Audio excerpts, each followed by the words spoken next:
The vicious trolls that populate the numerous jungle isles of the South Seas are renowned for their cruelty and dark mysticism. Barbarous and superstitious, they carry a seething hatred for all other races. Long since exiled from its ancestral homeland in Stranglethorn Vale, the Darkspear tribe was nearly destroyed by rampaging murlocs. Rescued by the young war chief Thrall and his orcish warriors, the Darkspear tribe swore allegiance to the Horde. Led by the cunning shadow hunter Vol'jin, the Darkspears now make their home in Durotar, along with their orcish allies. As one of the only surviving Darkspears, it falls to you to reclaim the glory of your tribe.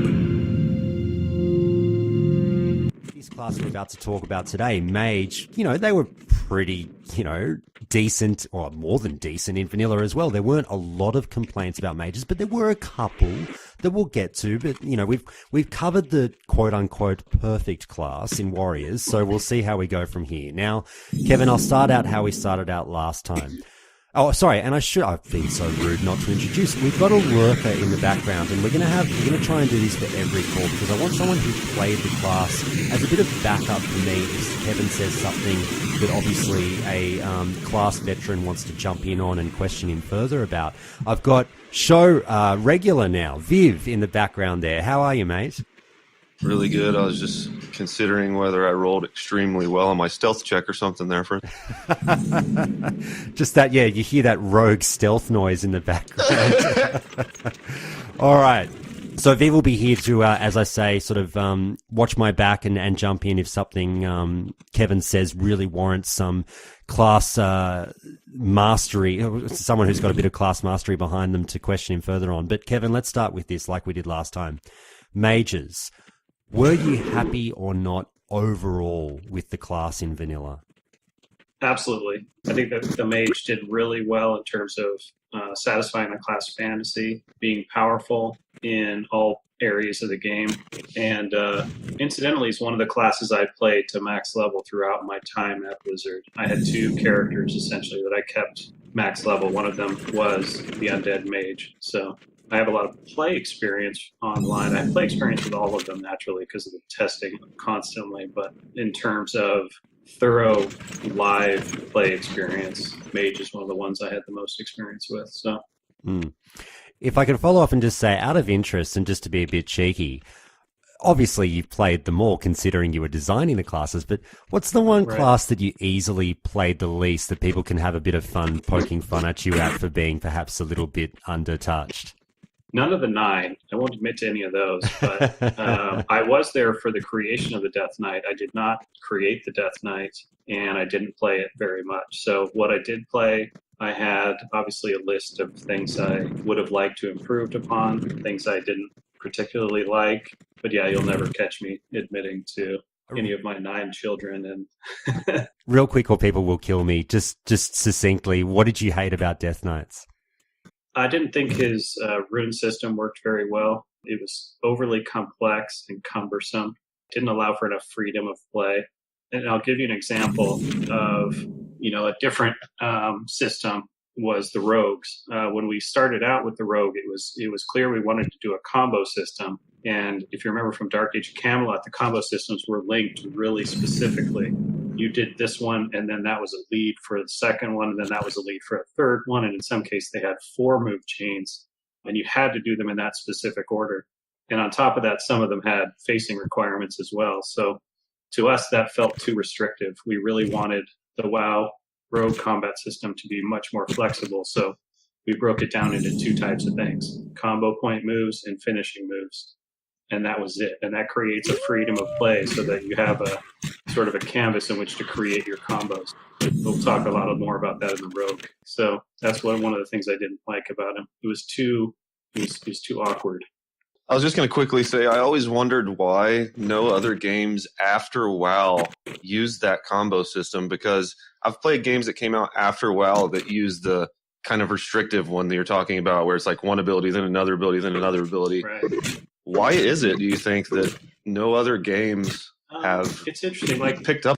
I I've been playing Final Fantasy 14 recently, and the pugilist slash monk does a chain thing, but they have stances essentially, and there's some freedom within the stances. So it's sort of a mix between the old school Dark Age versus the wild rogue. I think designers, it's one of those things that it's real easy to get overcomplicated in designs because you've sort of been there and you've seen it all, and you want something that satisfies you and makes you do all these mental and finger gymnastics. But I don't think players are at that level that you usually are. So I think you can get overcomplicated really quickly. Thanks so much for going down that little bit of a tangent, Kevin. I do appreciate it. But we'll pull back onto the mages now. Now, what about this class specifically worked to the point that you were very, very happy with it? When we obviously think about things like talent trees and whatnot, right? What just flat out worked?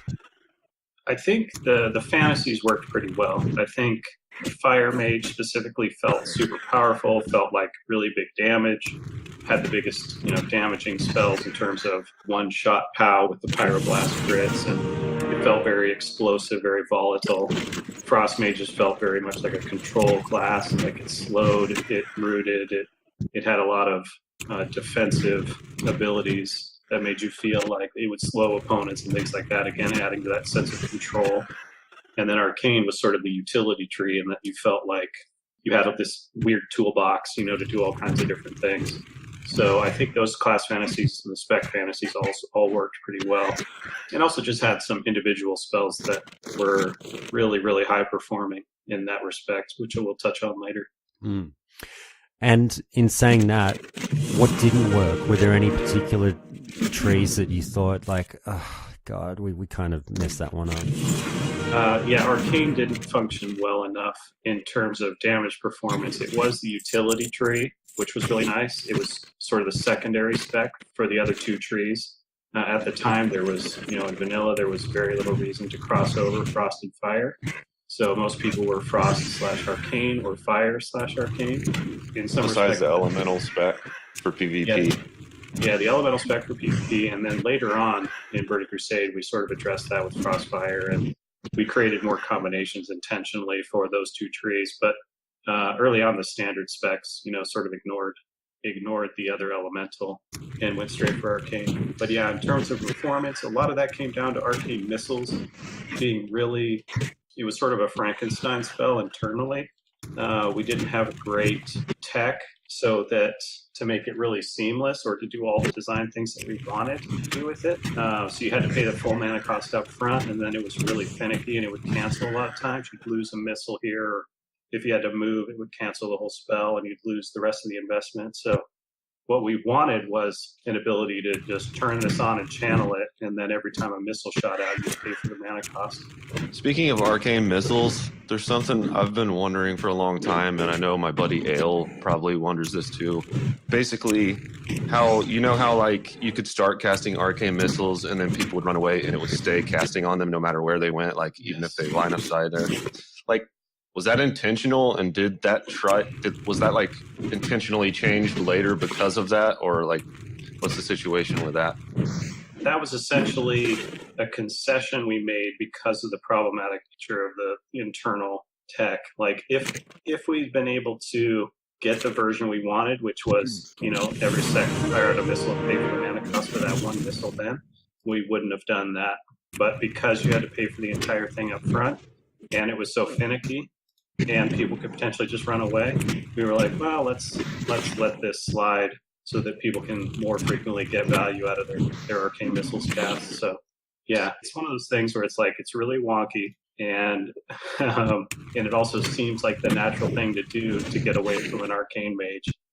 Sorry, I was just going to say, that's one thing we noticed in the demo, is that wasn't the interaction that was occurring. It wasn't like it was back in Vanilla WoW, and we're really hoping that could put back. Interesting. Yeah, they've rebuilt. I'm sure that they've rebuilt that, the tech behind that spell to be much tighter. But yeah, I can't say what design changes have gone along with that rebuilding. So, but that will be an interesting difference, because they probably have the tech to do it like they do now. But in regards to all the other things, those might be different decisions. So it'd be interesting to see how they play that out. Yeah, it highly changes PvP when you can't do that like you used to be able to. Like, it very much changes the PvP of a mage in vanilla. Kevin, I've got a follow up just about the arcane tree in general, and obviously that's the tree that seems to come up a lot when people talk about things that just were left wanting in vanilla. Like, you know, it's sort of, it's not even a meme spec. It's just sort of a don't even worry about it spec. But one thing I was wondering is, as you guys were designing it and, you know, coming up to launch or even, you know, through the life cycle of vanilla, are you having these conversations around the office just saying, fuck, what do we do about arcane? Or is it a certain point where you just go, screw it, we'll just leave it for the next expansion. It's a lost cause for now. Don't worry about it. Like, around the office, were you guys talking about, you know, how it was broken all the time, or at what stage did you realize there was an issue with it, and sort of was the game launched knowing it was a problem but you'd push on anyway, or did you just say, screw it, we'll get to it in the next expansion? At what point did you realize there was an issue with it? Yeah, I knew it was underperforming in some respects. It was one of the trees that it was just a great secondary spec. It just had great utility and some great talents to complement what it is you were trying to do. I wasn't happy with the fact that it didn't stand on its own for the most part, which was something that I wanted to fix in this expansion. But I was happy that it was delivering in terms of there were some really exciting things in there that people wanted. So I had other specs from other classes that were considered sort of dead specs or undesirable specs that were higher on the list of things to fix. So yeah, I didn't see it as perfect. I was aware of the problem, but it was shippable essentially. For the arcane spec, I was just thinking, you know how mages basically had to be frost in the early raids because of the fire resistance of the enemies?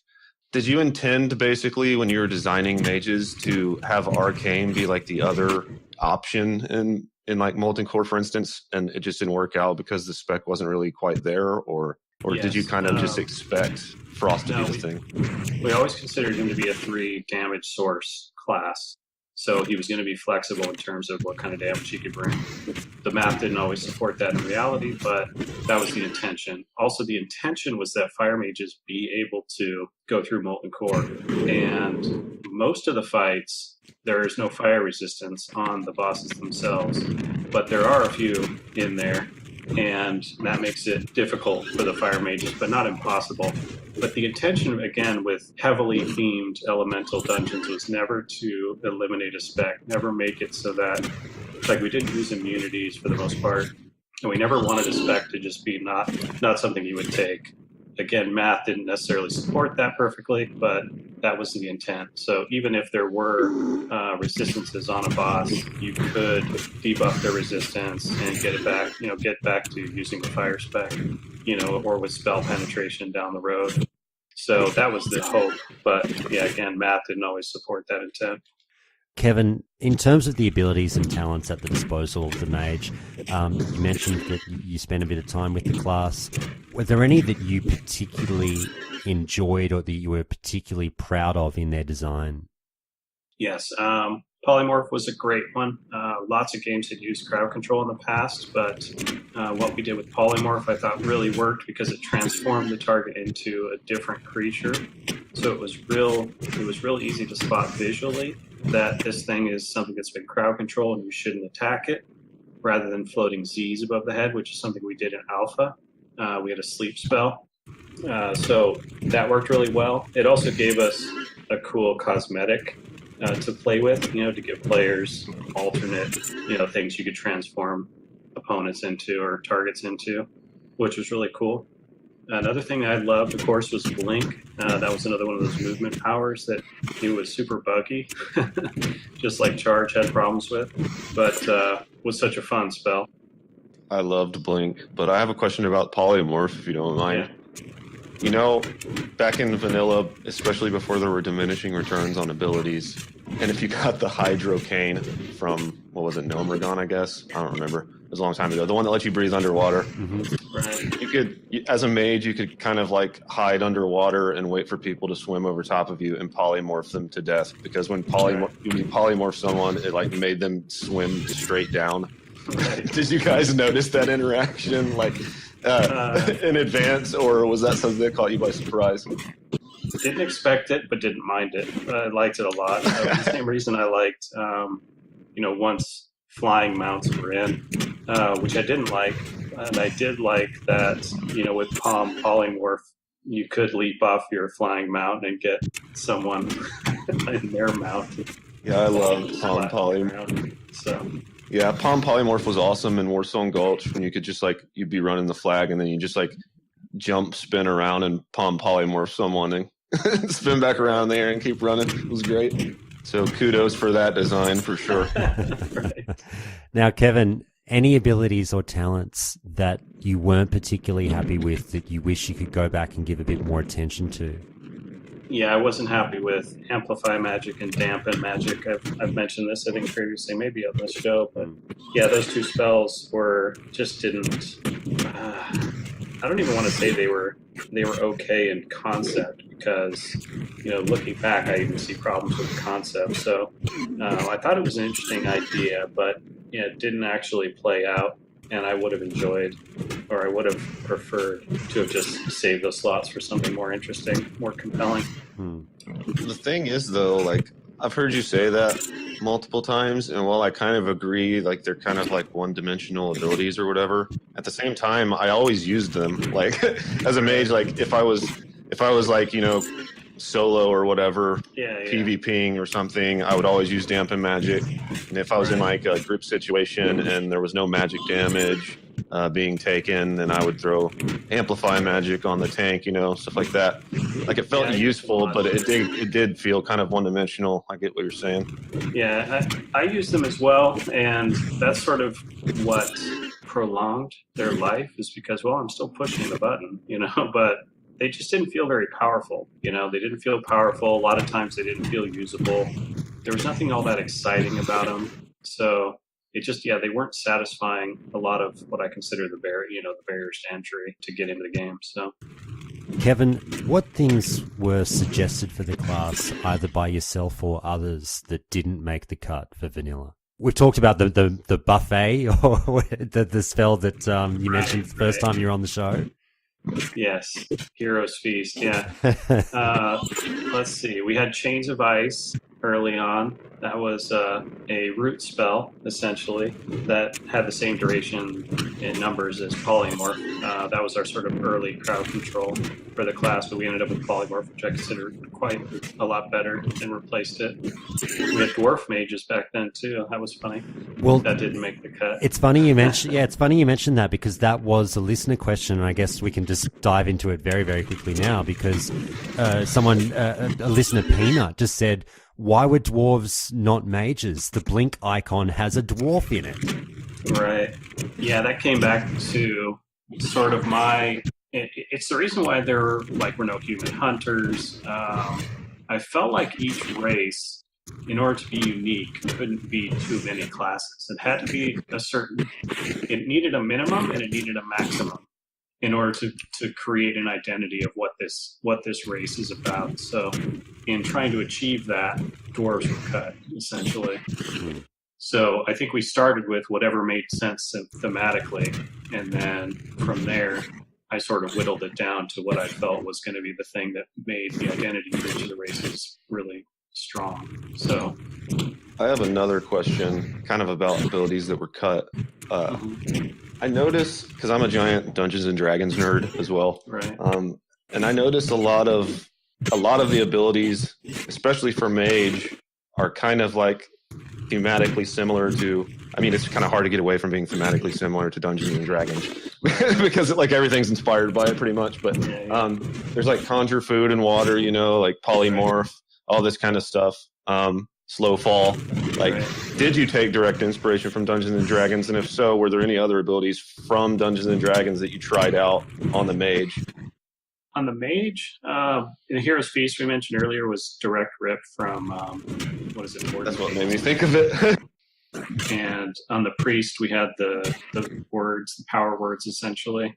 We made into shadow words and holy words.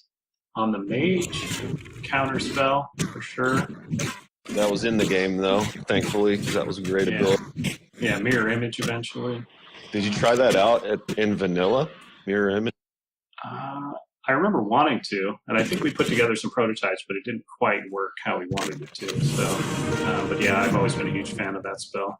So yeah, quite a few references to D&D. Okay. Mage lockpicking, yeah. Just before we move on to the next one, Kevin, anything else you can think of that didn't make it, that was floated around the office? Even if, did anyone shout out anything outrageous one day? Like, I wish mages could just basically, appear, disappear at random, or have this outrageously OP spell or anything like that? Not that I can remember. We were already sort of pushing the envelope, trying to make them feel as powerful as possible. To be honest, I felt overpowered in vanilla as a mage. To be honest, That's the goal, right? Is to make you feel that way and not necessarily be that way. At least in every situation, right? So feeling that is half the battle. Right? Absolutely. Kevin, if in any way, how would you change the class now if you could? And we'll present the same situation. You know, it's the day before Classic launch. If you could tinker with anything with mages, what would you change? I probably would have taken another look at Amplify Dampen. That's certainly true. Again, this is sort of the if I could change it and put it on a shelf, because I'm a pretty big believer in no changes for Classic. Oh yeah. But let's see what else. Yeah, Arcane Balance. Again, I think it could have been a little stronger. I was limited by technical limitations on Arcane Missiles, so wish list would be to clean that up to make it better, more like the design I wanted. Aside from that, yeah, he was pretty solid. He had some fun abilities. He had the really strong teleports, conjures. What was the other one? Oh yeah, the wards, I thought, did their part in making certain matchups interesting. Okay. So yeah, pretty solid. All right, too easy. Now, obviously, I'll just say to listeners, obviously, the purpose of that question is just to live in hypothetical land. I know some people get a little bit up in arms when they go, "Oh, Josh asks about changes all the time." It's like, no, I just like to wonder, in the land of what if people, would do certain things. I'm certainly not the person who advocates for wild and outrageous changes to Classic, but it's always fun to sort of peek behind the curtain and go, if you could do something, what would you do? Now, we'll round it out, Kevin. We'll go to some listener questions, and funnily enough, I mean, probably shouldn't be surprised, I actually got a fair few when it came down to the Mage, but I'll put about 3 or 4 quick ones to you. Now, most of them came from one very keen listener, and we'll start with them, the Meddling Mage, of all names. So the Meddling Mage asks you this, and we'll rattle through these ones. Why was invisibility removed from mages? Yeah, invisibility is another classic spell from D&D. And, D&D spellcasting has a lot of, built-in restrictions to it, which helped balance some of the ideas. But for an MMO, the problem with invisibility was there's a whole class built around stealth and bypassing content. And that's really his thing. And so to give mages a spell that essentially is better in so many ways than stealth became really problematic for us. So we had to, the trick was trying to find a way where it was usable and different and fun, but never stepped on the toes of the rogue. So, and that was a tough place to actually reach. That's why it was removed. We experimented with it quite a few times, but yeah, never found that sweet spot of like, well, how do we make the rogue the king of this thing? And this, mage should just be sort of a fun spell rather than we've got a second stealth class in the game. So, and I should also mention Druid, Ferals, because they did it as well. But yeah, that was their thing. So. Okay, fair enough. Now, the Meddling Mage next asks, mages in fantasy have a really broad spectrum of what they can do in terms of abilities. How did you narrow it down to these 2 elemental forces, obviously frost and fire, plus arcane? And what were your other considerations for spellcasting schools and themes, if any? Right. That's a great question. It came down to basically the resistance structure. We created this combat model where it's like, okay, we're going to need physical, obviously, and we're going to need armor. From there, where do we go in terms of attack versus defense? We'd seen games that had a million different types of defenses, acid resistance and chaos resistance and dark resistance. And, for every type of spell there was, it had a different resistance, and we felt like that was just way too many. So we wanted to figure out the ones we considered core to the game, and then spread those amongst the various classes that we're going to be throwing non-physical damage. And so the mage was the most diverse in its choice, whereas all the other classes had fewer options. And that was intentional, but it did restrict some of the design space in terms of we couldn't have, the Melf's acid arrow and things like that in the game, because some of those things didn't translate perfectly well to one of our resistance types. And also we couldn't build specs around acid, for example. So, or if acid ended up being nature, we didn't want them to make